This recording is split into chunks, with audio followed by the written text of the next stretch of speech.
Yo, while most people believe that Bitcoin bull run is over, a huge firm just released a massive report you need to see. That's the $1,000,000 question, or the million Satoshi question, or the million Bitcoin question. Is the Bitcoin bull run over? And we have a report for you guys.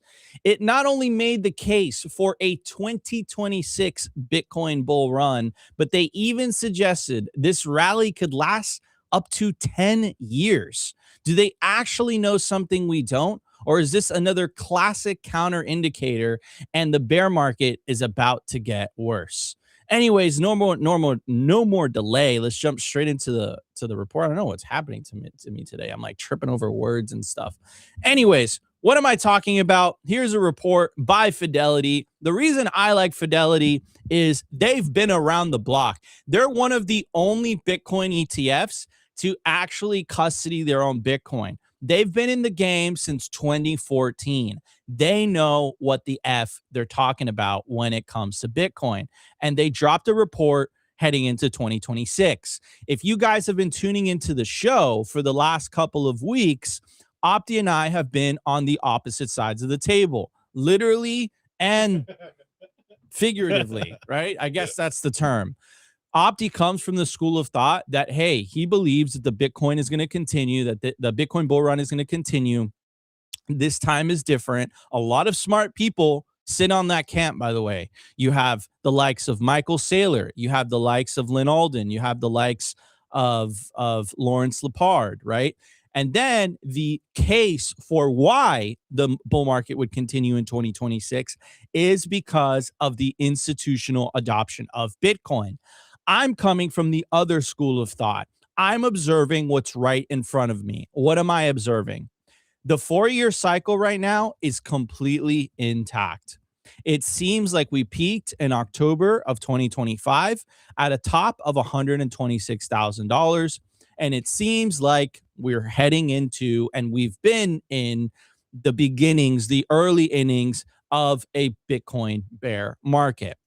At the end of the day, nobody knows, but MicroStrategy, I'll have to remind you guys, is even preparing for that themselves. We played you guys a clip of the CEO of MicroStrategy even saying that they are accumulating up to $1.5 billion in cash reserves, to use his words, for a potential crypto winter, right? So again, no one knows the future. Anyone that tells you otherwise is lying. Anyone, but you can have an opinion. I have my opinion. Opti has his opinion. This would be my third bear market by now, and the reason that I'm feeling the way that I'm feeling is purely vibes. I remember this feeling. The only difference between the 2017 peak and the 2021 peak is that this cycle, it seems like if we topped on apathy. But I do remember the feeling afterwards, the feeling of like, oh, that was so obvious. Of course. And we did have a little bit of a euphoria phase, but it wasn't the euphoria phase that we're used to. The euphoria phase that I remember was actually at the end of 2024. It was December of 2024, and it was January of 2025 when President Trump got inaugurated. That is when I felt the most amount of excitement, and when the community felt the most amount of excitement for the incoming pro-Bitcoin administration that promised that they were going to end Operation Choke Point 2.0. Obviously, the price didn't really coincide with that. But again, this cycle was very strange. We peaked before the halving, right? That's really never happened before. You had the introduction of the ETFs. Retail is nowhere to be seen. This cycle, retail does not give a flying F about Bitcoin. That's why there wasn't an altcoin season this market, this cycle. The altcoin season didn't exist. If you were in altcoins, you've been getting absolutely wrecked since 2021, right? Which is why we've always advocated since the beginning of Simply Bitcoin, buy Bitcoin, stay humble, stack sats, and just, take it easy. Anyways, monologue over. Going back to the report, what am I talking about? So this is a Fidelity report titled, for the audio listeners, 2026 Crypto Market Outlook. the sub headline is Bitcoin finds mainstream acceptance. And it's a guy looking into the mountains, right? And you can interpret that in many different ways, right? Like, oh my God, I'm going outside, the bear market is coming, or that's staring into the abyss and it's over. Or that's a very long drop. So you can or you can look at that and looking into the sunshine, and he just sees hope and inspiration, right? So it can be interpreted in many, many different ways. It's up to you to interpret it. But anyways, so let's read some of the key takeaways, and then we'll dive into very specific parts of the report that I find interesting. Investors thinking about entering the market in hopes of short-term gains may want to be cautious. However, those with the long-term holding period may still not be too late. This year, more world governments and corporations added digital assets to their treasuries. Due in part to this new demand, some investors think traditional 4-year cycles may be over. And what have I been telling you for the last 3 weeks, ladies and gentlemen? Right now, we're in no man's land. Right now, we don't know. That's the blunt, honest truth. We are already in uncharted territory. The famous meme of 3 green, 1 red is broken. It's already invalid. We are down for the year. In fact, if you look at Bitcoin's performance for the last 365 days, Bitcoin's down like 12%. If you look at Bitcoin's performance year to date, we're still down. So this entire year has been a red year. Again, we have 14 days or 15 days till the end of the year. But this entire year, if Bitcoin's price stays at these levels, has been red. So we're already in uncharted territory, right? There's nothing in the past that we can look to say, okay, you know what? This is what I believe. This is what I believe how Bitcoin could potentially behave in the future. So anyways, let's get into the bulk of it, ladies and gentlemen. Will corporations continue buying Bitcoin? Governments aren't the only potential source of new demand in 2026. Corporations may increasingly get in on the action, some of which started adding Bitcoin and other cryptocurrencies to their balance sheet in 2025.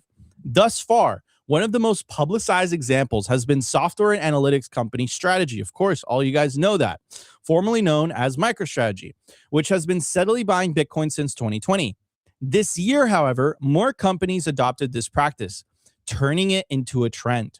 As of November, well over 100 publicly traded companies, both domestic and international firms, now hold crypto, and over 1 million Bitcoin is currently held by approximately 50 of them. I'm going to make a prediction. I usually don't make predictions, not investing advice. You can't really invest off this advice anyhow. But so far, Simply Bitcoin has been pretty accurate when we make predictions. And again, we don't make price predictions. We make kind of like geopolitical predictions and kind of like, Bitcoin market predictions. And we like to call ourselves tomorrow's Bitcoin news today, right? This is what I'm predicting. Last cycle, Michael Saylor and Nayib Bukele both paid their price of tuition. You guys all remember what that feels like, depending on the year that you guys got in. When you get into Bitcoin initially, the first 1 or 2 years are extremely painful. You probably didn't get in at the bottom. You probably got in on an uptrend. The uptrend is what attracted you to Bitcoin in the first place. That's the majority of people, I would say. Then the inevitable bear market hits. Then you pay something called the price of tuition, right? Michael Saylor, he got in 2021. His average purchase price for Bitcoin was significantly higher when the bear market hit. Both the stock of his company, himself as an individual, got absolutely wrecked. I remember seeing him first row at Pacific Bitcoin in Los Angeles, and I remember on the first row, and he was just serious and he was just watching all the presentations. But imagine that feeling. You have all this shareholder pressure. You've bought billions of dollars of the Bitcoin and you're down. You're down hard, right? Nayib Bukele, same thing. All the pressure from the IMF, all the pressure from the legacy financial media all over the world criticizing his decision on buying Bitcoin. And then what happened? they both got vindicated. Michael Saylor and Nayib Bukele, as soon as the 2023, 2024, I'm not even counting 2025 because it wasn't a bull market year, but as soon as 2023 and 2024 hit, both Nayib Bukele and Michael Saylor got vindicated. What we call in the Bitcoin industry, they paid their price of tuition. This cycle, I'm predicting that Wall Street is paying their price of tuition. And here's the good news. Once Wall Street pays their price of tuition and they look like geniuses for investing in Bitcoin, believing in Bitcoin, like we've all gone through that at some point of our Bitcoin journeys, guess what's going to happen? I think you're going to see a bull run the likes of which you've never seen before. Because essentially, it's not only going to be validated on in a small nation state, or it's not only going to be validated in a tech company.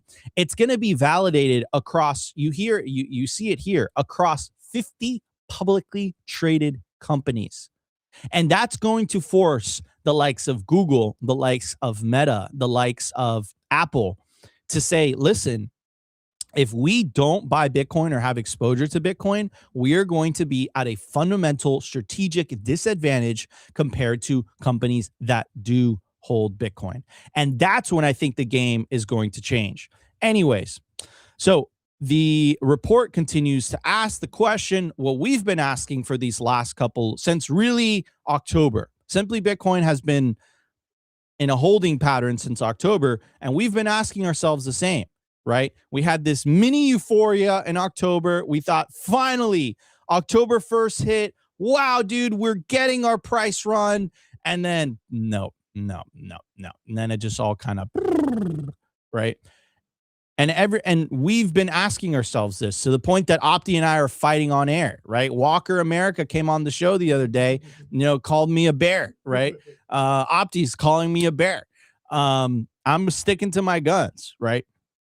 The 4-year cycle is intact until it's not intact. Until I see information that tells me that the 4-year cycle is broken, I'm seeing the 4-year cycle. I'm saying, look, the 4-year cycle is playing out exactly how the 4-year cycle has always played out. So even Fidelity is asking the question. And the thing is, if enough market participants believe in the 4-year cycle, it kind of becomes this kind of like self-fulfilling prophecy, right? But anyways, what is the counterforce to that? The counterforce to that is all the institutional interest that's coming in, right? I think that if we do have a traditional 4-year cycle and we are entering into a bear market, another thing they'll say, and I could be totally wrong here, this is not investing advice, is I think it's going to be much more muted than the 80% downturns that we've had in the past. It might be 50%, might be 60%, et cetera, et cetera. But do I foresee an 85% correction, an 80% correction on Bitcoin's time horizon in the future? I just don't see that happening. It's a much larger asset, right? So anyways, they even asked the question, and let's see what they have to say. During Bitcoin's brief history relative to traditional markets like stocks and bonds, its price has moved in roughly 4-year cycles. Measured from bull market top to bull market top or bear market bottom to bear market bottom.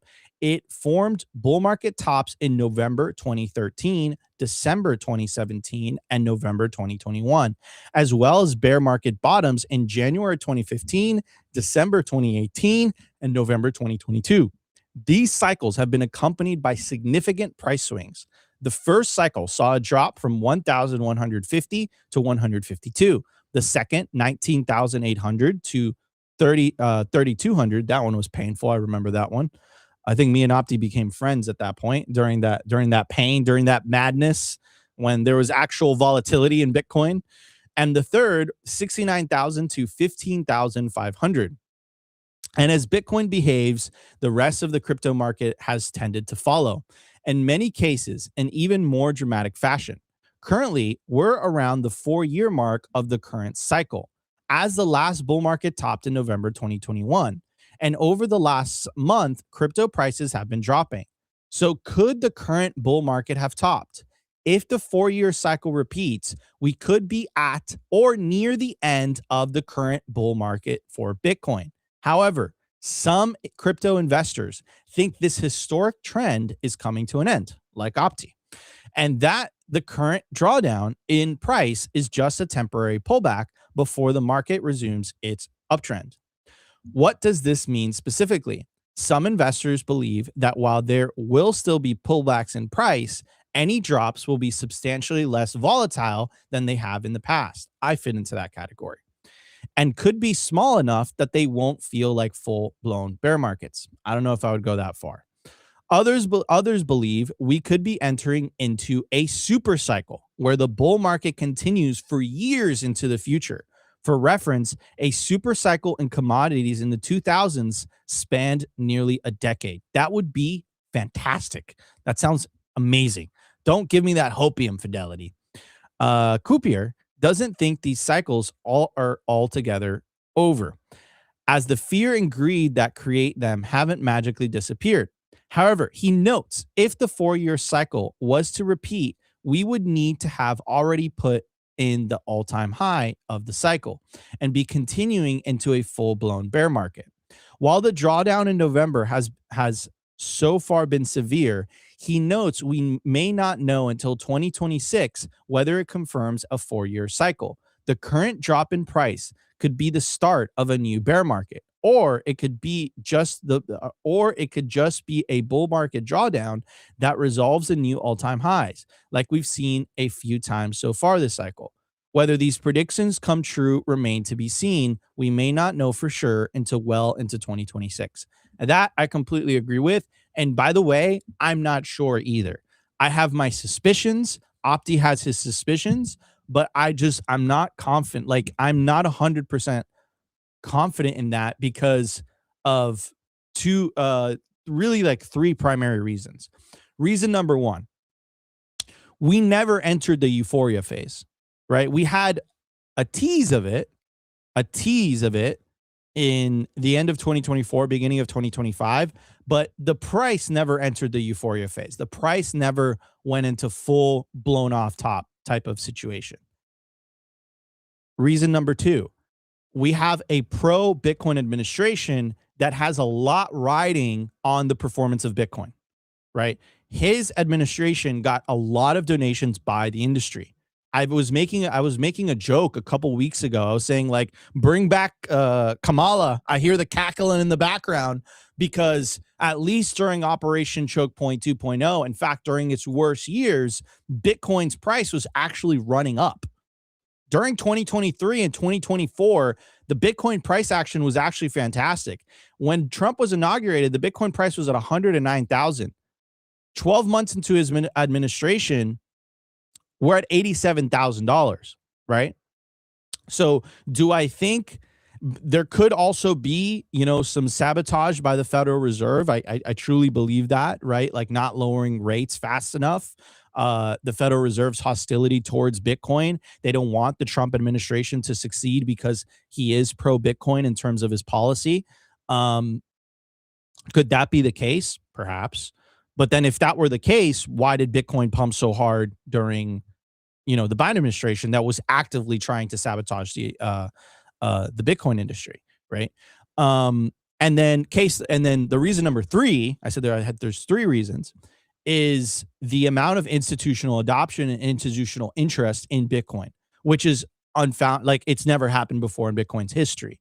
This is the reason that we hit an all-time high before the halving, is because of the amount of institutional interest, right? So the fact that Bitcoin is the most profitable ETF that BlackRock has, the fact that Bitcoin is the most successful ETF that BlackRock has ever had, like, tells you everything you need to know, right? In terms of how invested BlackRock is in Bitcoin. Like, maybe perhaps not themselves directly, but they obviously want their products to succeed. If the Bitcoin ETF is their most profitable product, what do you think they want to happen with Bitcoin? They want the price to go up because they know that more people are going to buy the ETF, right? It's not rocket science.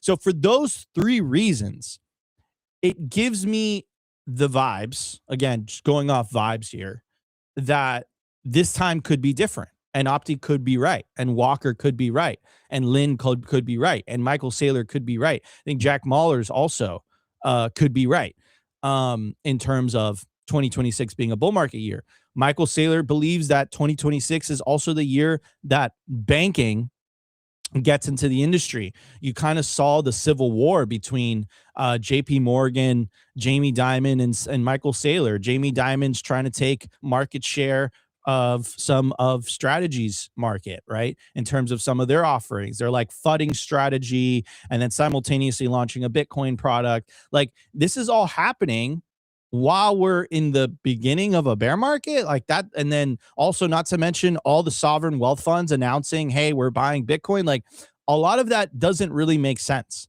right? And again, if you take a look at all the other cycles, the fundamentals just ran out. Like, there was absolutely no effing reason the price should have ran up to $17,000. Like, I mean, $19,000 in 2017. The only reason that it did was because of like, bro, smash buy, I'm going to get rich overnight. Like, that's literally the only reason that it did that, right?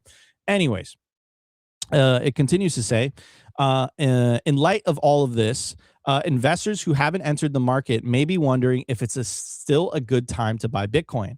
For a Kupier, it depends on your time horizon. If you're hoping to capture gains in the short or medium term, 4 to 5 years or less, there's a chance you may be late, especially if the cycle ends up following up historical precedent.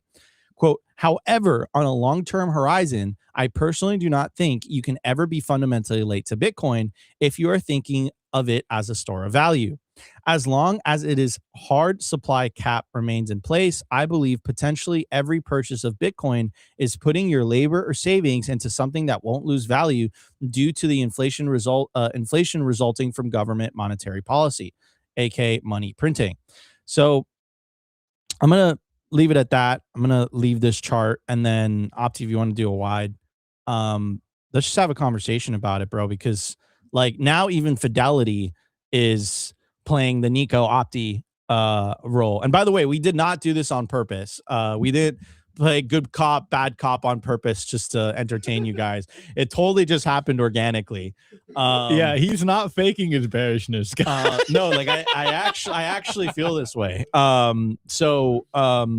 I want to get your take. Okay. Let me get in here. We had 25 minutes of pure bearishness.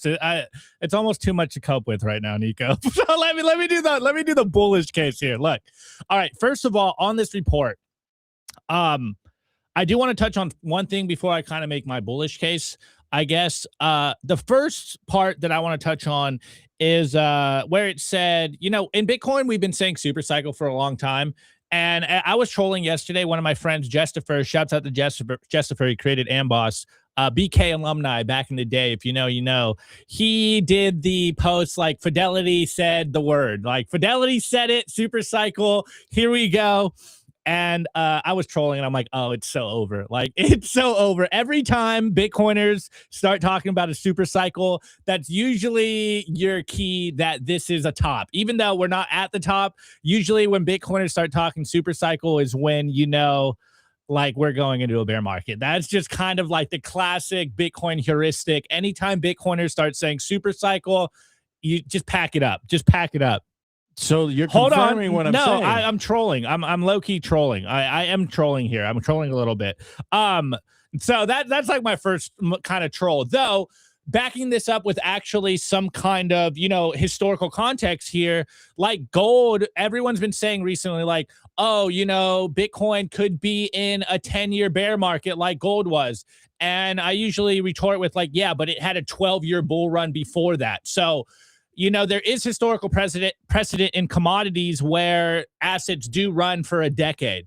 So, you know, Bitcoin, we do believe a kind of the meme. I really don't like the meme of digital gold, but Bitcoin, it has been acting like a digital gold, a digital store of value. So there is context for commodities to run for decades, a decade, 12 years, etc. So that point, even though it sounds kind of crazy right now, the fact that, yeah, you know, a super cycle, whenever Bitcoiners start saying super cycle, like it's a bear market, you know, I am kind of trolling when I kind of play into that rhetoric here. But again, there is context for that happening. So I've been hearing a lot of people say like, yo, this could be the start of Bitcoin's 10-year bear market.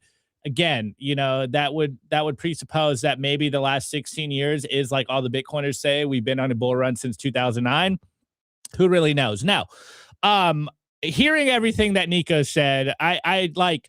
First of all, the chat is livid right now, Nico, because they think that you're being bearish for entertainment, and two, they're just like mad that you're being bearish, and they're like you're ruining Simply. I'm like, guys, like it's okay that he's bearish. Like there's a non-zero chance that he could be right, that we are going into a bear market, but that doesn't mean that we're not bullish long term. He's just saying, look, if you're looking at everything, it could be playing out exactly how it's been playing. And the fact that we have different opinions here is literally, like we said, it's not for entertainment here. We actually disagree on this. And let me be clear too. Also, like if you guys are new to the channel, like I'm extremely bullish on Bitcoin long term. I think we'll see $500,000 Bitcoin 2030, even though I said that in the beginning of the year and I jinxed it. So at this point, I don't even want to say things like that. But I'm extremely bullish on Bitcoin long term for one simple reason. It's infinity divided by 21 million, right?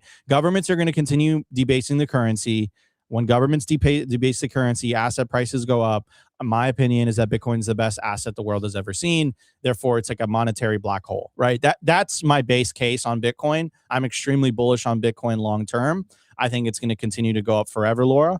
But what I am seeing is like the obvious in front of me.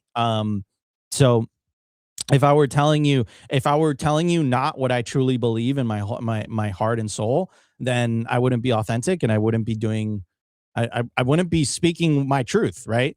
And again, at the end of the day, look, the truth is what the market says, right?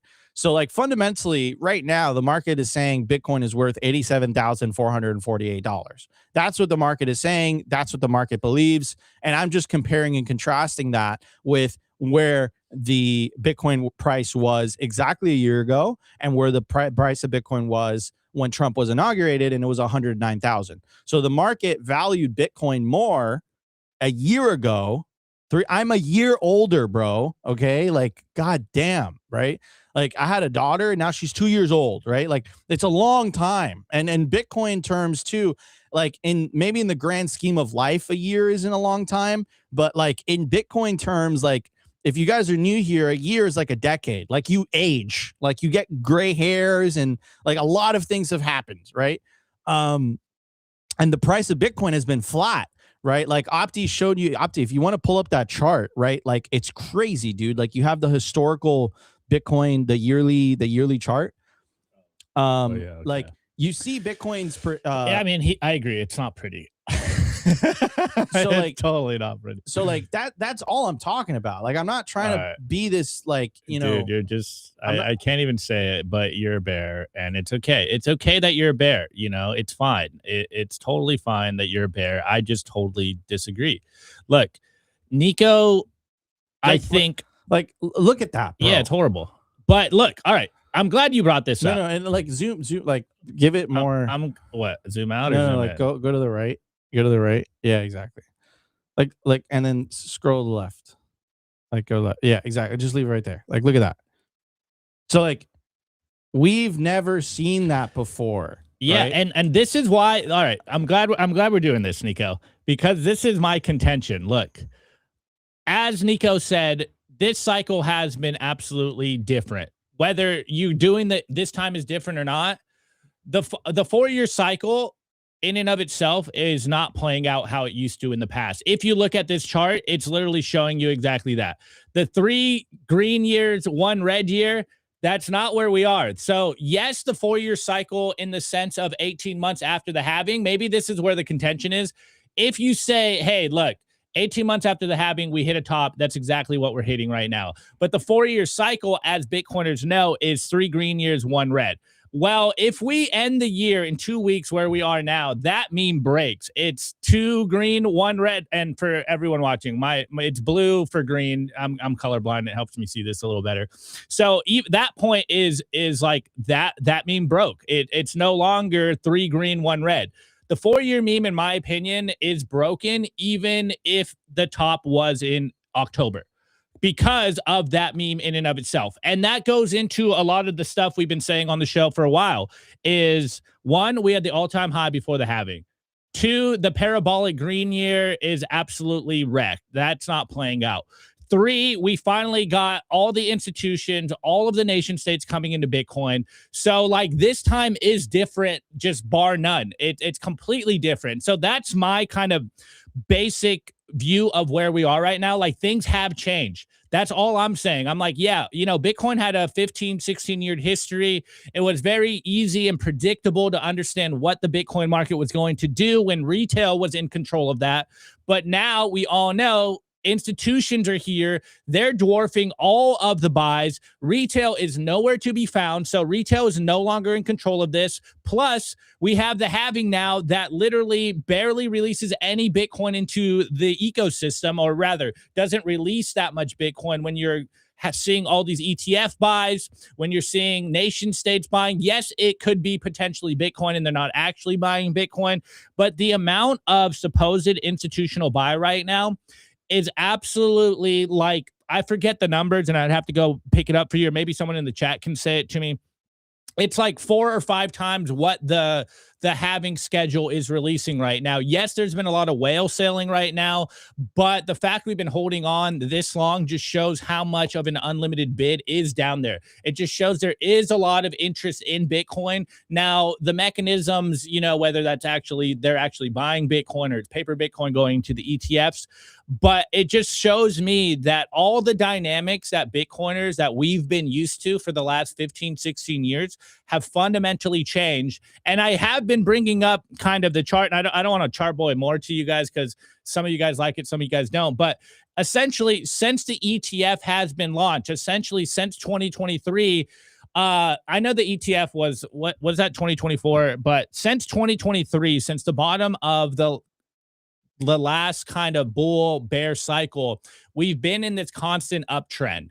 It's just kind of going up and to the right, you know, in a very slow, methodical manner. We've seen multiple 30% pullbacks, and we are currently in our third 30% pullback, which kind of shows me, like, if we continue through this process right here, and I know there's a date in December 26th, there's going to be a lot of like calls and options expiring, which is going to kind of reset the market for 2026. So in the next couple of days, we're going to see whether we are completely following, you know, the October 26th top. 18 months after the halving, we see a bear market, which again is a non-zero chance. Like, I don't think Nico is necessarily, you know, saying anything crazy. It's like, based on what we've seen in the past, it is playing out almost exactly as we kind of imagined it. 18 months after the halving, you see the top.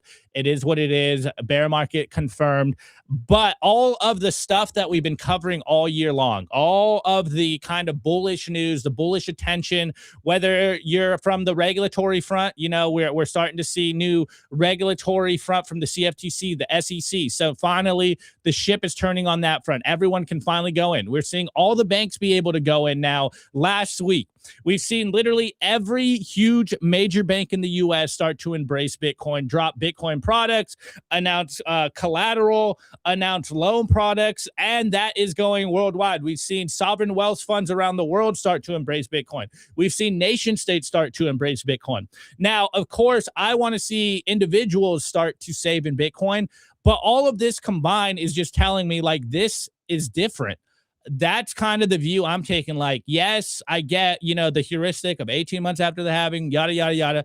But this is fundamentally different. It is a new era. Bitcoin has fundamentally matured. And even the beginning, the subtitle of that Fidelity report said that same thing. Like, Bitcoin is maturing. It's mainstream now, or mainstream now. Yes, it's not mainstream to individuals, but Wall Street really wants it. And what's Wall Street if not Main Street? Like, if Wall Street isn't mainstream, I don't know what is. They are mainstream. So the institutions are here. They want the Bitcoin, and it's our duty here as Bitcoiners, even if it is a bear market, to stack as much Bitcoin as possible. Like, do I think this is going to go on forever? Do I think we're going to see an 80% drawdown? I don't. Do I think this 36% drawdown that we're currently in is kind of the bottom?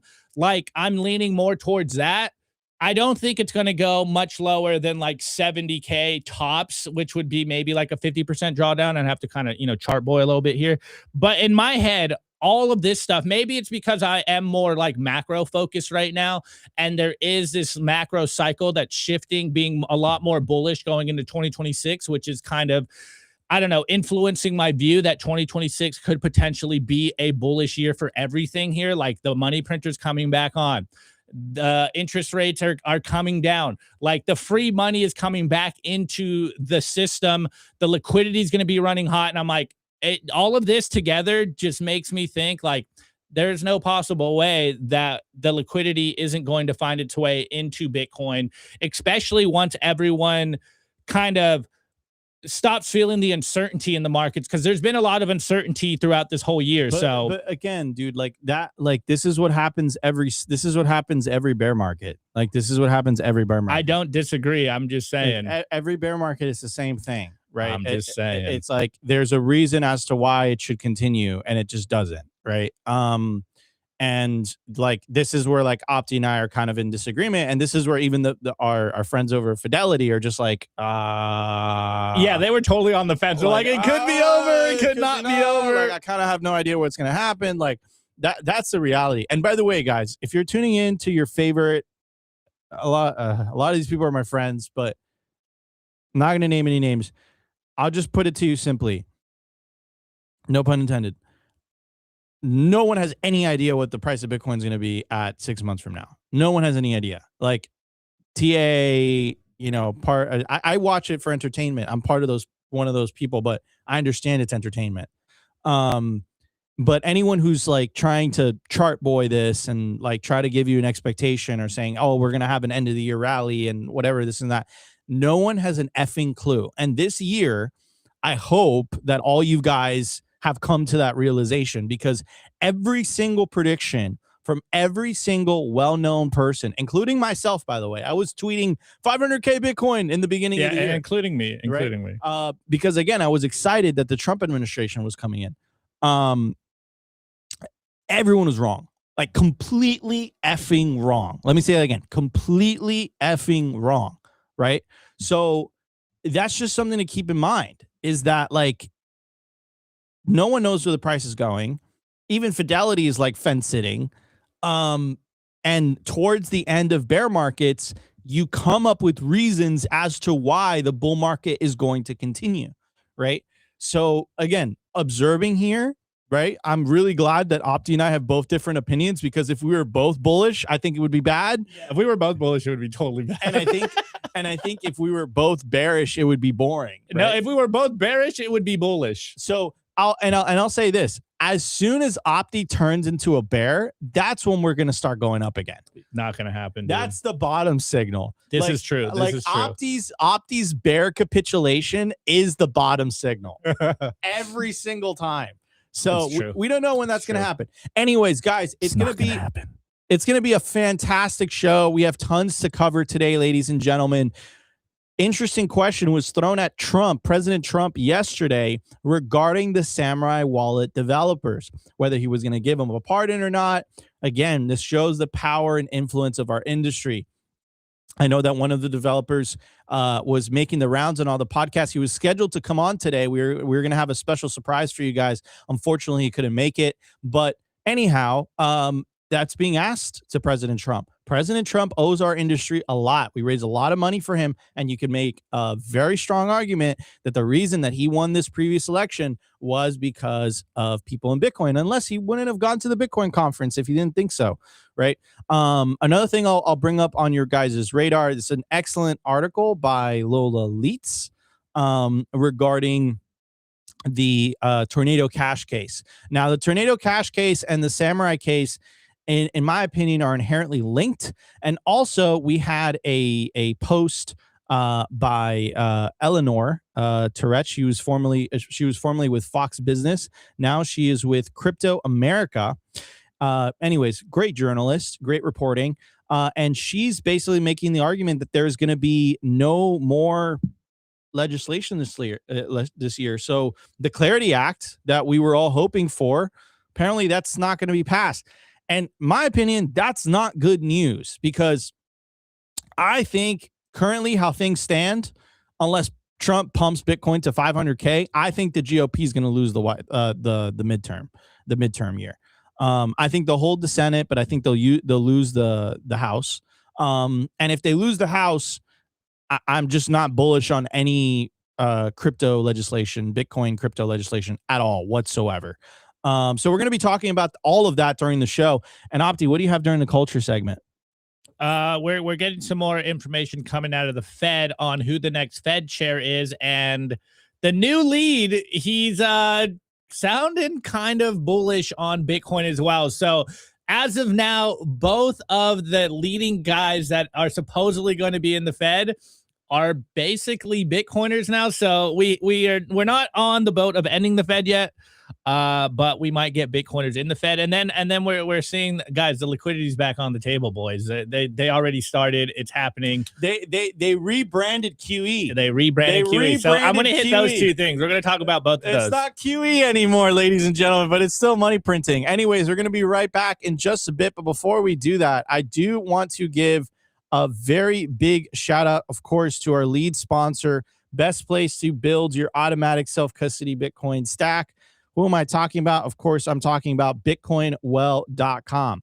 Guys, to get started, bitcoinwell.com. Exchanges sell you Bitcoin IOUs. They hold your keys. Bitcoinwell delivers real Bitcoin straight to your self-custody Bitcoin wallet address. It's automatic self-custody. If you're a higher net worth individual and you want the same white glove experience, if you're a family office, high net worth individual, a trust or organization looking to buy $50,000 worth of Bitcoin or more, you have to check out Bitcoin Well Infinite. To get started, go to bitcoinwell.com/OTC today. Guys, this is the exchange I recommend. Again, they don't even let you leave your Bitcoin on the exchange, which perfectly aligns with the Simply Bitcoin ethos of the separation of money and state, because after all, what is the separation of money and state? It's millions upon millions of individuals taking their Bitcoin into self-custody. Bitcoin Well did it the right way. To get started, go to bitcoinwell.com/simply today. And again, we're going to be giving away some Bitcoin towards the end of the show using the Bitcoin Well Wishing Well game or portal or thing. It's pretty cool. Anyways, we're going to be right back in just a little bit. Guys, stay tuned and smash the like button and subscribe.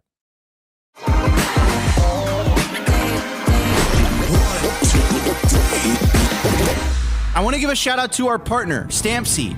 Is your Bitcoin in cold storage really secure? Are your seed phrases really secure?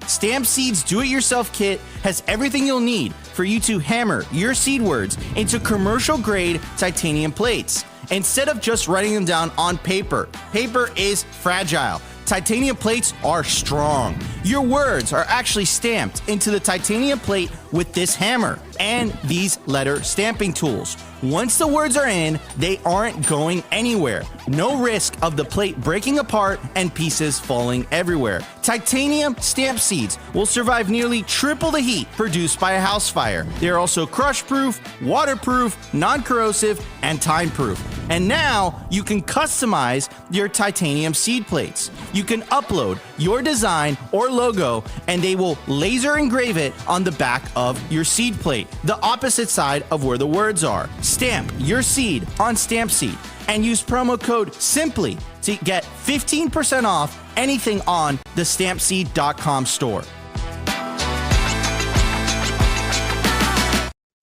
All right, everybody. We are back. Guys, ladies and gentlemen, gals and girls, go to stampseed.com today. Use promo code SIMPLY. You get 15% off anything on the store. Get yourself a StampSeed titanium plate kit so you can literally stamp your seed in the privacy of your own home. This thing's made of titanium, some ASMR. Stamp your seed the correct way. Don't write it down on paper. Paper is prone to water damage, fire damage. Get yourself a StampSeed kit today. Scan the QR code, check the link in the video description. And again, you get 15% off if you use the promo code SIMPLY. Again, promo code SIMPLY. You get 15% off anything on stampseed.com. At the time of recording, the Bitcoin price is $87,520. Block height 928,157. Market cap 1.75 trillion. Bitcoin versus gold market cap 5.72%. Decline from all-time high, negative 30.6%. In the grand scheme of things, we are just getting started. Ladies and gentlemen, we have been pushing behind the scenes tremendously to raise awareness on the injustice that is happening with the persecution of the Tornado Cash developers and the Samurai Wallet developers. The attack on open source software is here. The attack on privacy is here. As a Bitcoiner, as Bitcoiners at Simply Bitcoin, we believe that privacy is a fundamental human right. We believe that you cannot have freedom without privacy. We believe that wholeheartedly. We believe that you can't speak freely without privacy. If government has complete control or insight into your communications, right, and you fear the potential, backlash that might happen because of a private dialogue that you're having between you and your spouse, right? What are you going to do? You're going to self-censor. What is this? The effing USSR? That's crazy. That's nuts. And this is where it's heading. If you think they weren't even okay with you speaking freely, look at what was released during the Twitter files. It was disgraceful. Even in the United States of America, with the First Amendment protections, you still had the government colluding with private companies to censor the free speech of Americans. Disgusting. This is not getting as much attention. Why is it not getting as much attention? Because most people just don't care. Most people don't care. But I'm telling you, this is important. And I'm telling you the precedent that they're trying to set. They're trying to demonize and criminalize privacy. And I would make the argument, right, is that this software was not designed for criminals. It was designed for the public to be used, for the public to use it. Now, does that mean that criminals didn't use the software? Of course they did. Criminals use a variety of different tools. Criminals use cars, right? Criminals use firearms. They use those things. Does that mean that they use dollars too? They use dollars. Thank you, Opti. That was a very astute observation. Does that mean that car manufacturers and gun manufacturers are responsible for what criminals do with their products and their things that they make? No, right? So the case the government tried to make here was basically along the lines of, you developed open source software that enabled money laundering, and you were an unlicensed money transmitter. You want to know why Satoshi disappeared. You want to know why Satoshi is anonymous. If Satoshi wasn't anonymous, he would be in jail today. I'm sticking by my guns when I say that. That's why he disappeared. That's why he's anonymous. That's why Bitcoin is so powerful, because it's this decentralized movement that isn't controlled by anyone. Therefore, government can't go after anyone. The only way for the government to shut down Bitcoin in its entirety is if they shut all of the internet down simultaneously, all at once, and kept it off. That's not going to happen. So Bitcoin is here to stay. Governments are realizing that. Banks are realizing that. They went through, the five phases of denial, or 5 phases of grief, or whatever it's called. But we're losing the eye on the ball, guys. Like, at the end of the day, and I'm so glad we had Bitcoin Ben on yesterday. And guys, go check out that episode because it was gnarly. And we did an unfiltered version just for Rumble. It was fantastic. And we're going to continue doing those on a monthly basis. And that's where we're going to, go more in depth in terms of what's really at stake here. But look, I know that Wall Street has come. I know that it's never been easier to get exposure to Bitcoin using your traditional financial applications or products, right? Now, Charles Schwab is going to be announcing, launching next year that you're going to be able to buy Bitcoin through Charles Schwab. Like, it's never been easier to buy exposure to Bitcoin. Never been easier. But remember the mission here. What is the mission? The mission is the separation of money and state, and you do that by individuals reclaiming back their financial sovereignty by buying Bitcoin and putting it into self-custody. I was making the case when this Tornado Cash stuff started happening. Maybe I'll join the two stories, actually. When the Tornado case started happening, Opti and I were covering it. And we were telling you guys back then that what they're doing is they're setting a precedent, because no one heard of Tornado Cash. No one cared about Tornado Cash. As soon as the Tornado Cash guys got indicted, Coin Center sued, basically said, look, that's illegal. That's unconstitutional. They lost that case. Within a month, they arrested the Samurai Wallet developers. And the precedent they're trying to set is that the US government can sanction open source software, and the US government can go after open source software developers if the type of software they're developing, and again, what is the software he developed? He developed privacy software, right? He developed privacy software. You're entitled to privacy as an American. It's the Fifth Amendment. Like, no unreasonable searches and seizures, of course, have been thrown out the window. But regardless, anyways, I'm going to weave it back into this. It all culminated yesterday when President Trump at a press conference in the Oval Office was asked specifically about the Samurai Wallet developers and whether he was going to pardon them. This is what he said. Mr. President, this week a man named Keone Rodriguez is going to federal prison for creating crypto privacy software. The case was started under the Biden administration, but your DOJ kept it going and secured the conviction. A lot of people in crypto are saying that this man should be pardoned. Are you familiar with the case at all, or would you be interested I've in heard about it? I'll look at it. Why, you think he should be pardoned? Sounds like it. Sounds like, based on your question. Many people in the Rodriguez, we'll look at that, Pam. Okay, let's take a look at it. You know, you'll have to tell me. I don't know anything about it, but we'll take a look. President Trump, you owe it to the Bitcoin community to pardon the Samurai Wallet developers, pardon the Tornado Cash developers.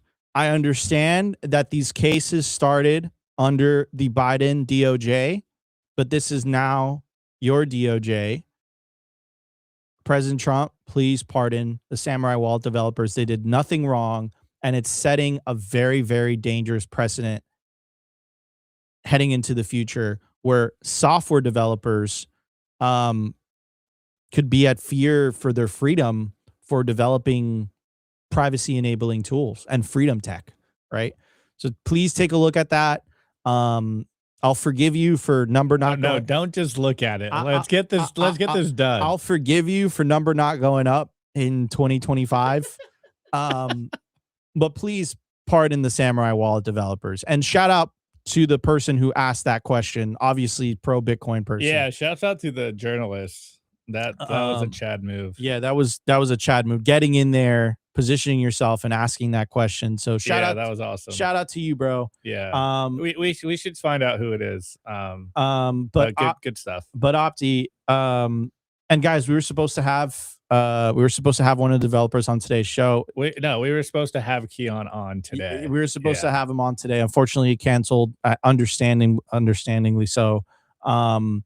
With everything going on, of course. But Opti, I want to get your take, brother. Like, yeah, well, first of all, like Nico just said, I was really hoping that we had Keon on today and we could play this clip and kind of get his reaction to it. I thought that would have been just a beautiful piece of media for everyone. But hey, wasn't in the cards for us. It is what it is. On the second point, like we said, shouts out to that journalist. You know, we were talking about this a while ago when, you know, Frank Corba got the White House press secretary lanyard or whatever it was, where he's in there. Creds, exactly. The White House journalist creds. This is what we love to see, obviously. Now, part of me is kind of agreeing with the chat. They're basically saying he's not going to do anything. They'll look into it. Obviously, I want to see more than just looking into it. Yes, I don't know, man. I get it. That would be bad. I get it, but I mean, look, we do have some precedent here that he did pardon Arthur Hayes, CZ. Let's get Ross and Ross. Let's get the Samurai Wallet guys. So I will be. You know what, CZ and neutrally optimistic. You know what, CZ and Arthur Hayes. Let's actually release a poll. Let's ask the audience. Do you think President Trump will pardon? Okay. Ron says it was a reporter from Decrypt. Shouts out to Decrypt then. So let's release a poll. Like I asked the chat. Okay, let's see. Chat. We're doing it. I mean, I'll tell you what, guys. I'm not exactly. We'll keep fighting and we'll keep raising awareness to this. That just wasn't. That answer wasn't that. Yeah, wasn't that strong? I feel like if I understand. I don't know. Again, when you're in those rooms, you think you can ask these types of questions, but once you're in front of these, like it's a totally different ball game. You know, there's things that if you say, you're never getting in those rooms again. So I understand why he didn't press when he asked, like, like, do you believe? People think they should. Yeah, like that was a great answer by him under pressure. But yeah, no, free the samurai guys. Like it's kind of BS, to be honest with you. Someone said in the chat, the reporter who asked President Trump yesterday about potentially pardoning Samurai Wallet developers was Sander Lutz, a White House reporter for Decrypt. Very cool. Very cool. Well, yeah, that's dope. Shout out Sander. Did a great job there. Anyways, kind of some balls, not gonna lie. Kind of some balls. Let's go. And had some balls, right? For sure. Absolutely. Some cojones. Anyways, guys, it's gonna be a great show. We still have a lot to cover. We're gonna be right back in just a bit. I want to give a shout out to our partner, Ledin, the leader in Bitcoin-backed loans. Unlock the liquidity in your Bitcoin without having to sell your Bitcoin. They've issued $9 billion in loans to over 10,000 customers since 2018. I absolutely love these guys. Not only do I have an account with them, but I also have a loan. And what I love about them is that there are no monthly payments, and you could pay back the loan at any time. As soon as you send your Bitcoin as collateral, you'll have cash in your account within 24 hours. Over 1,000 five-star customer reviews, and they've never lost a single dollar or sat of customer money. Go to learn.ledin.io/simply today, and you'll get 0.25% off your first loan. I want to give a shout out to our partner, sat123.com. Sovereignty isn't just about your money. It's about your communications too. When the grid goes down, most people go dark. Cell towers fail in hurricanes, cyber attacks, and blackouts. But satellite phones, they don't rely on local infrastructure. Iridium has 77 satellites in orbit, giving you a direct line anywhere in the US, even offshore. If you hold your own Bitcoin keys, you should hold your own comms too. Sat123.com also has everything you need to start building your Bitcoin citadel. Starlink, battery backups, Faraday bags to protect your hardware wallets, and much, much more. It's a one-stop shop for anyone serious about resilience and off-grid independence. Stay connected, stay independent, stay sovereign. Go to sat123.com/simply today and use promo code SIMPLY to get 15% off anything on the store. I want to give a shout out to our partner, BitKey. If you already self-custody your Bitcoin, you know the deal with hardware wallets by now. Complex setups, clumsy interfaces, and a seed phrase that can be lost, stolen, or forgotten. BitKey fixes that. BitKey is a multi-sig hardware wallet built by the team behind Square and Cash App. It packs a cryptographic recovery system and built-in inheritance feature into an intuitive, easy-to-use wallet with no seed phrase to sweat over. It's simple, secure, self-custody without the stress. Time named BitKey one of the best inventions of 2024. Get 20% off at bitkey.world. That's BITKEY.world with the code SIMPLY. All right, everybody, go to bitkey.world today. Guys, this is literally one of the easiest hardware wallets to use on the market. No, not the easy, literally the easiest Bitcoin hardware wallet to use on the market right now. It has multi-sig built in. It has inheritance planning built in. They have a lot of things coming as well. Go to bitkey.world today and use promo code SIMPLY. You get 20% off, I believe. Get yourself a BitKey today. Take self-custody of your Bitcoin. Don't leave it with a custodian, not your keys, not your cheese. All right, everybody, let's get into today's story. Here we go. Here we go. Here we go.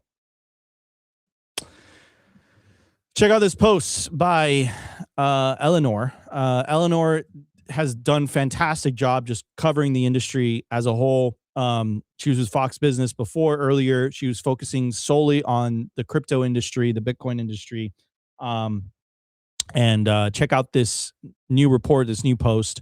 A new statement, a Senate Banking Committee spokesperson confirmed my reporting from this morning that banking GOP will not hold a market structure markup this year. Chairman Scott and the Senate Banking Committee have made strong progress with Democratic counterparts on bipartisan digital asset market structure legislation.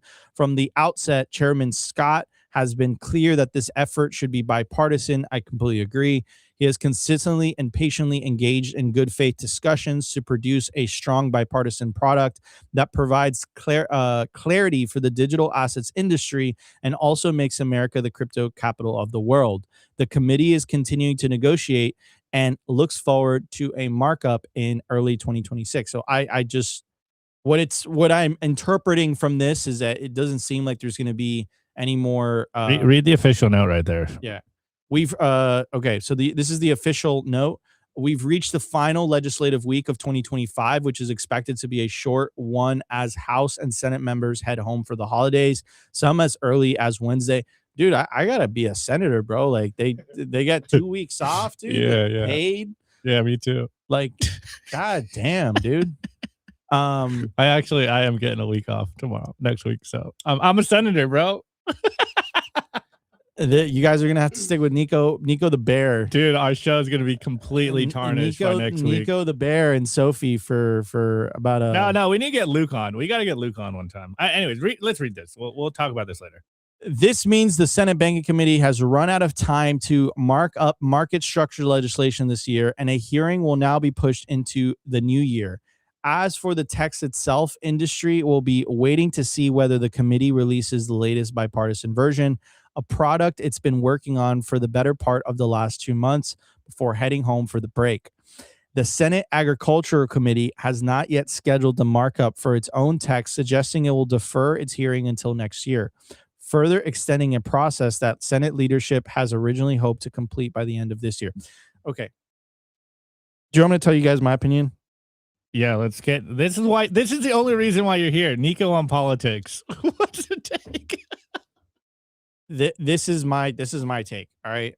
I think that they're trying to wait Trump out. That's what it is. It's like very black and white, right? He started strong, had Elon in there, kind of cleaning house, exposing all the government waste and spending and all that stuff. Look at what the media did. The amount of pressure, like despite finding like all this inefficiencies, like they basically got him out. His stock like took a hit. Look at the hit piece on the AI and crypto czar David Sachs, right? That was released by the New York Times a couple weeks ago, and he had to hire like lawyers to like litigate it. And look at the position of the Federal Reserve all year, right? The future of central banking is central bank digital currencies. The Democratic Party feels very comfortable with central bank digital currencies.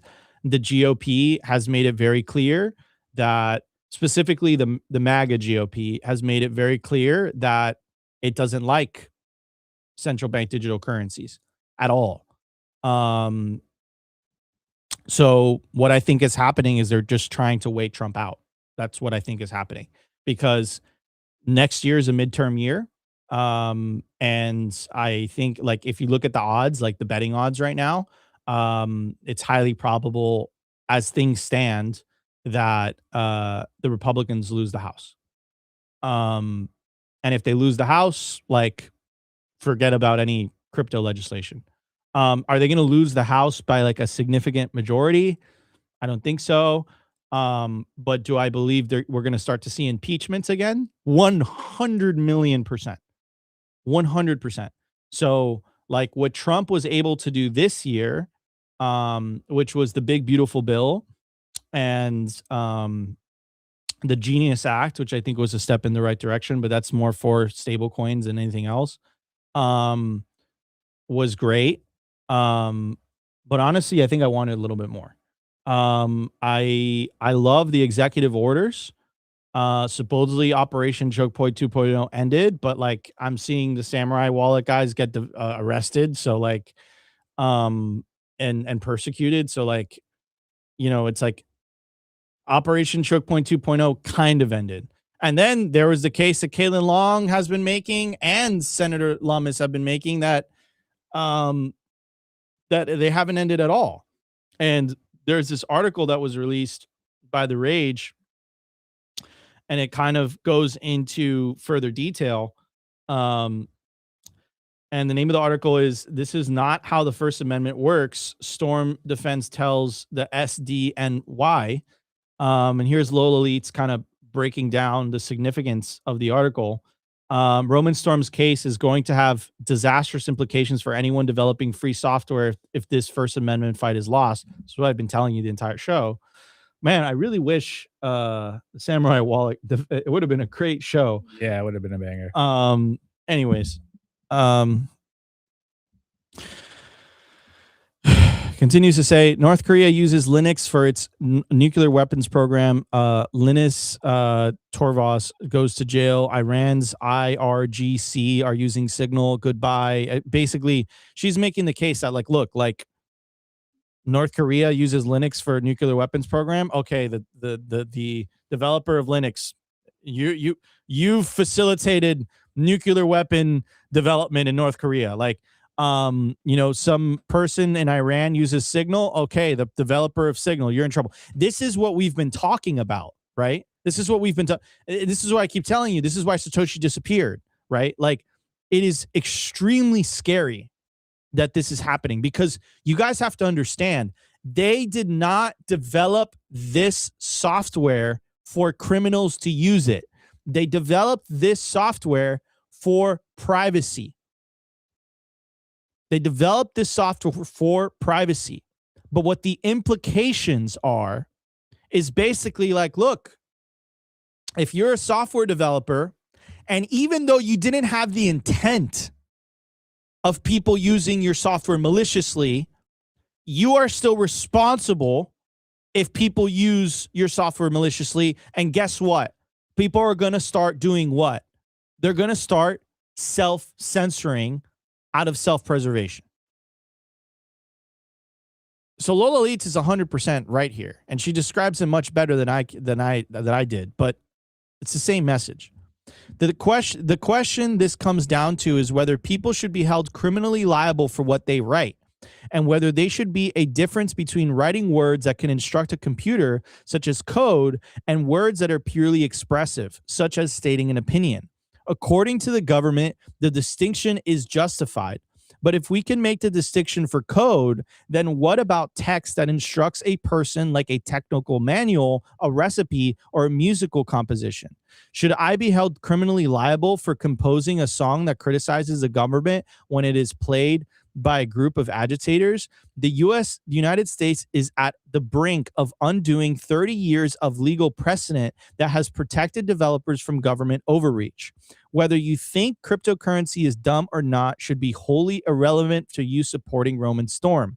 Code is speech, and no one should be held accountable for what others do with the software that you write, which, again, this is what I've been saying. Now, does this surprise me? It does absolutely not surprise me whatsoever.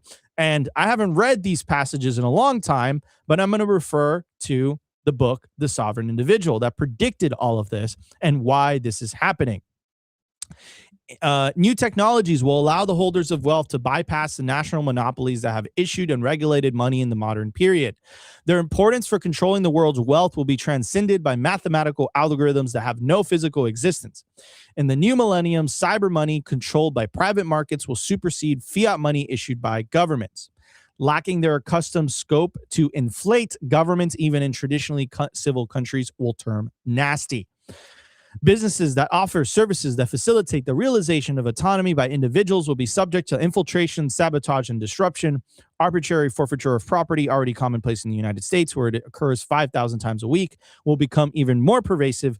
Governments will violate human rights, censor the free flow of information, sabotage useful technologies, and worse.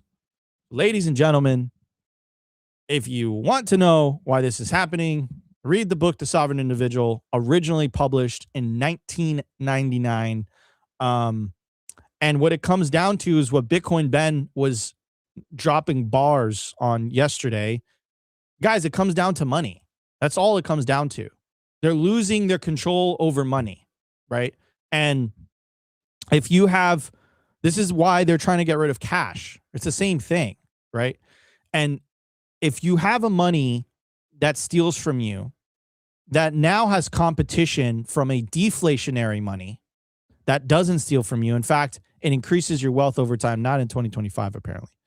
2025 was the year of gold and the S&P 500, baby. But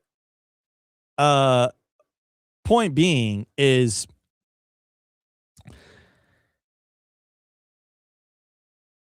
they're losing their control of money. They need coercion for this to function properly. It's a system built on coercion. It's a system built on theft. And now it has a competing system. And they're going to use everything in their power, in their arsenal, in order to sabotage the competing system. Now, do I think they'll win? No. Do I think it's going to be a bumpy ride? Yes. Do I think there's going to be martyrs? 100%. There's already been plenty of martyrs. CZ getting arrested, Arthur Hayes getting arrested, Ross Ulbricht getting arrested, the Samurai Wallet developers getting arrested, the Tornado Cash developers getting arrested. 100%. 100%. Ladies and gentlemen, the internet has fundamentally changed the game. The book, The Sovereign Individual, called it information technologies, I think. But it's fundamentally changed the game. It's disintermediated the whole situation so that now you can get information directly from the source. You don't need to go through a handful of gatekeepers, and you don't need to use a custodian to use money. And their whole system of control was built on the fact that they always thought there was going to be a custodian. They always thought there was going to be a middleman. The enforcement happens through the middleman. But what happens when you have peer-to-peer money, right? It changes the conversation, changes the discussion, moves the balance of power. And that's what's happening. So don't lose your eye on the ball. This has nothing to do with money laundering or money transmitting. This has to do with making an example of Bitcoin, of open source developers, and sending a message across the world, just like they did with Ross. And it's basically telling the world, listen, if you developed privacy enabling technologies, we will go after you, even though you're not breaking the law. That's what they're making the case for. That's what they're saying. Damn, it would have been a fantastic show. Because we're dropping bars today. Anyway. before we move on to the next segment, I do want to give away some sats. We haven't given away some sats in a while. Guys, this is the Bitcoin Wishing Well portal. Every time you buy Bitcoin on Bitcoin Well, you earn something called Bitcoin Well points. You could use those points to a variety of different prizes, like a Bitcoin nutrition hoodie, a BitAxe, a leather mint wallet, a Well stamped seed plate. And if you earn 69 million points, you'll get an orange Cybertruck. But you could also use the points towards the Bitcoin Wishing Well contest, which we're going to be playing live for you guys right now. Or toss a coin into the Wishing Well. Bam, bing, bam, boom. Get your Lightning wallets ready. First person to scan the QR code has won 573 sats. If you go to bitcoinwell.com/simply, you get 3 tosses into the Wishing Well absolutely free. And every single toss, you have an opportunity to win up to 1 million sats. It's less than $1,000 these days. It's like $870, but still, it's grand prize for what? For just signing up. It's fantastic. Head over to bitcoinwell.com/simply today. All right, everybody, let's move on to the culture segment. We have tons to cover. We're going to be right back in just a bit. I want to give a shout out to our partner, HIVE Digital Technology. Why HIVE in 2025? Unstoppable growth. As the first ever public miner, HIVE's position to quadruple their global footprint, making them one of the world's fastest growing miners in 2025. And with elite operations that consistently top the industry in Bitcoin mined per exahash, HIVE's now headquartered in the USA. They're lean and mean, they're green and clean, and they're rewriting the playbook on sustainable Bitcoin mining. You can catch the latest buzz at HIVE Digital Tech or at HIVEdigitaltech.com. I want to give a shout out to our partner, bitcoinben.io. If you're into freedom, Bitcoin, and building a real community, this is for you. Gain exclusive access to real-world, members-only, private clubs across the globe, featuring poker nights, expert-led classes, co-working spaces, educational meetups, live events, and more. Current locations include Sarasota, Nashville, Boston, Dallas, Las Vegas, and St. Louis, with new clubs launching soon in West Palm Beach, Scottsdale, Alabama, and beyond. Not to mention Bitcoin Ben's resorts in El Salvador. There's 3 of them, and they're absolutely beautiful. You'll also get access to the first fully backed Bitcoin bank with fiat ramps and savings accounts. It's called Private Key Bank. And you guessed it, it's based out of El Salvador. Go peer-to-peer with Bitcoin bulk buys. Tap into home equity for long-term Bitcoin growth. And join their exclusive mining pools if you're interested in mining. What are you waiting for? Head over to bitcoinben.io. Join today, where Bitcoin meets freedom.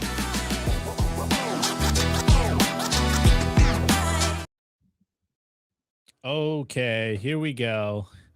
It's official. Super official. Yeah, you can hit some horns. Super. Don't do it again. Listen, don't. that's called motherfucking boy.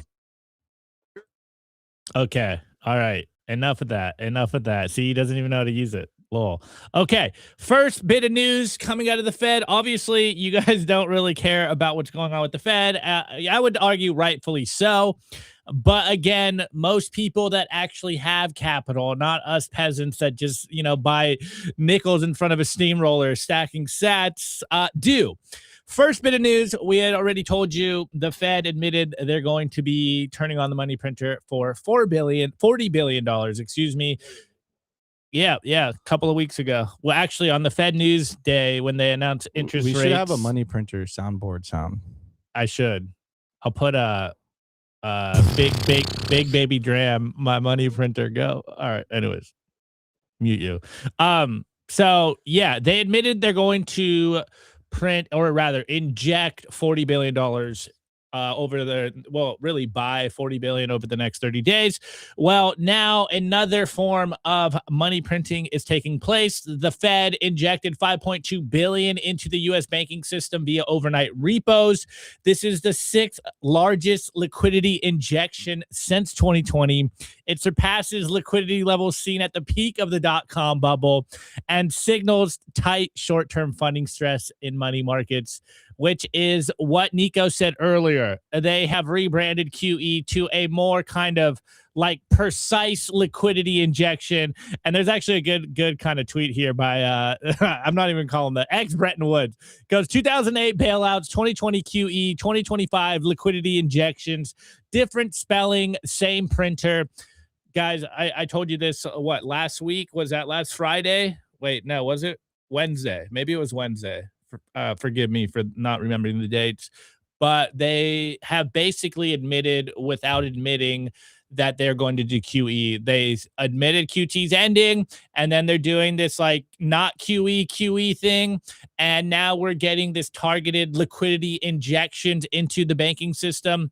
It's all basically the same thing, guys. It's just the money printer is finally, it's on. Like it was warming up last week. It is on. They're injecting money into the economy right now. It is specific. They're doing more like a I think they called it like a surgical liquidity injection right now. Targeted QE. Yeah, targeted QE. Targeted QE. So anyways, you know, putting all the terms aside, as everyone that knows anything, it's QE by any other name. The money printers is coming back on. So that's where we are on that front. Another point that is very interesting, again, we've been seeing a lot of pressure coming from the Trump administration to the Fed. Well, last week it looked like Kevin, I believe it was Kevin Hassett. Is his name Kevin? I believe it was Kevin Hassett. I know his last name's Hassett. He was the ex-Coinbase advisor. He was the one leading the charge going into essentially being the next Fed chair choice by Trump. He's been extremely bullish, not just on necessarily Bitcoin. Of course, he's a Coinbase, ex-Coinbase advisor, but he's like, yo, we need to cut interest rates by a whole %. He was the only one to dissent on the Fed rate cuts to go actually further than what everyone was saying. There was other dissension. People were saying like, don't have enough data to cut rates. Others were like 25 bips. He's like, let's go a whole %, which was perfectly aligned with what Trump wants. Well, this week, we're starting to see a little different stuff happen. The betting odds are changing right now based on what the higher ups are saying. And I saw a kind of a breakdown of this. People were saying that some of the higher board members, some of the higher ups there were saying that Hassett's kind of too close to Trump and they can't let that happen, which is really going into the greater theme that Nico was talking about right now, where a lot of people are fighting Trump, or you could argue maybe it is all key fob. But anyways, the new kind of leading indicator right here, the new person that seems to be rising up is this guy, Kevin Warsh. He is now officially the favorite to become the next Fed chair at a 48% chance on Polymarket. And as you can see, Kevin Hassett here is the one, I believe, I'm kind of colorblind, but he is losing now. And apparently it's because they got pushback from high-level people close to Trump. So it looks like there's a race here, but both of them have been, for less or better, terms, pretty favorable towards Bitcoin, which is obviously different than what we've heard from Jerome Powell. Kevin Hassett, of course, ex-Coinbase advisor, you got to guess that he understands this industry. And Kevin Warsh, now that he is kind of the new leading guy, let me see. Let me know, guys, if you guys hear this, because it is a little interesting clip. But it all leads to, one greater trend here of what we think is going to happen if Trump, or rather whoever the next Fed chair is going to be. So I'm going to play this. Let me know if you guys hear it. Isn't it right? Charlie Munger, this is 2 or 3 years before he died, Charlie Munger attacked Bitcoin. He called it evil, in part because it would begin to undermine the Fed's ability to manage the economy. Or it could provide market discipline, or it could tell the world that things need to be fixed. Bitcoin does not make you nervous. Bitcoin does not make me nervous. I can hearken back to a dinner I had here in 2011 with someone who is another guest on your show. I won't say his name. Okay, I just did Mark Andreessen, who showed me the white paper. That was the original white paper. I wish I had understood as clearly as he did how transformative Bitcoin and this new technology would be. Bitcoin doesn't trouble me. I think of it as an important asset that can help inform policymakers when they're doing things right and wrong. It is not a substitute to the dollar. I think it can often be a very good policeman for policy. Honestly, interesting take coming from the next potential Fed chair.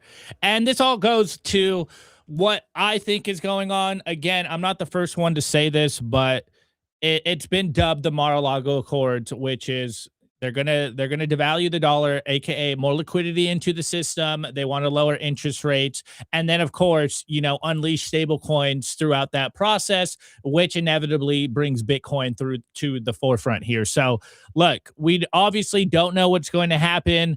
I'm sure more shenanigans will play out. But from my perspective, this is kind of what is happening in the Fed culture. Maybe I need to rebrand this to not just the daily culture. It's the Fed culture here. But hey, look, someone, I forget who it was on Rumble. They said it earlier in the show. They're like, you can't be a real Bitcoiner and be at the head of the Fed. And I kind of totally agree with that. But we are starting to see a kind of different tune change from the next potential Fed chairs. It sounds like they're not going to be fighting this. It sounds like they understand that Bitcoin is kind of the pressure valve to fiat liquidity. It sounds like they're going to turn the money printer on, lower interest rates. They want the free money to come back on, which is all kind of part of my more bullish takes of what's going on and going to happen next year. But anyways, Nico, the fight for the Fed here starting to get kind of interesting, and it is between people that are favorable towards Bitcoin. So tentatively bullish. I know it's a Fed guy, but hey, we'll see. We'll see what happens. They are printing IOUs. Yes, this is what they're doing. I mean, my take on all this. Maybe start with the money printer is on. Dude, your 4-year thesis is over. The money printer is back. No, so last time they ended QT and they started, it's not QE anymore, but it's targeted surgical QE. Yeah, surgical liquidity. You increase. There we go. It's surgical QE. Surgical. My name is Jerome Powell. Surgical QE. The last time this happened, Bitcoin's price didn't bounce back immediately. It took time. Oh yeah, it won't be immediate. It took time. I see where you're going. It took time.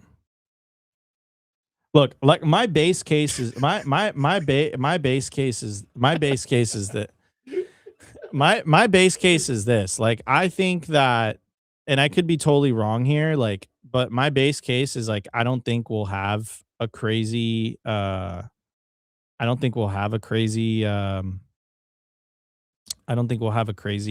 like crazy 90% correction, because for a 90% correction to occur, you need to have like a crazy euphoria blow off phase, and that never happened. So I just don't see that happening. But I do think that Q1 and Q2 of next year could potentially be bearish, with the hopium for Opti that I think Q3 and Q4 of 2026 Bitcoin might actually start crawling back up again. Like, I think that if this bear market does happen, like historically bear markets last exactly a year. So the good news is that we've already basically gone through 2. We've already been in a bear market. So it's basically 10 months to go. But I think it's going to be much shorter than that. I think it's going to be 6 months, 7 months. I think by mid time next year, what we probably would have bought, we probably bottomed. Like, we had a crazy correction, guys. Like, think about how far we've dropped already. We went from 126 to $80,000 in a relatively short amount of time. That's pretty effing wild, right? So especially with the size of the asset, right? So I just think that this bear market is different. And then I hope I'm wrong, and I hope Opti and Walker are right, and I hope that I get to eat my words, and in the beginning of Q1 and Q2, we're hitting all-time highs or we're above 100K. If in Q1 we're above $100,000, again, completely uncharted territory. Completely uncharted territory. And I'll say one next thing. If Bitcoin ends the year in the red, it would be unprecedented for Bitcoin to end next year in the red as well. That would be 2 years that Bitcoin's in the red. That's never happened before. And all the arguments about it being an inflation hedge and number go up and it's better than real estate and it's better than gold, all those arguments go out the fucking window, bro. Excuse my language. But they do, right? So let's see. Let's wait and see. Let's wait and see what happens, right? Someone asked, how much pain do the normies have to suffer before they buy Bitcoin? Look, I always tell this to everybody when they're like, oh my God, the price of Bitcoin's going down. What should I do? I always tell them like maximum pain. And that's like the route that Bitcoin always takes. It's maximum pain. So just get used to it, get comfortable with it, thrive in it. What's the Bane line from Batman? Like, it's like, you adopted the darkness. I was born in it. So it's like, you know, you adopted the pain. I was born into the pain. If you're a Bitcoiner, you're used to pain. You live for like 1 or 2 months out of 4 years, except we never got those 1 or 2 months this year, this time around. Oh my God. All right, everybody. We love you all. We appreciate you. Thank you guys so much for tuning in. Smash the like button if you guys enjoyed today's show. We love you, and we'll see you on the next one. Today's episode was brought to you by BitcoinWell.com, a Bitcoin-only platform on a mission to enable financial independence.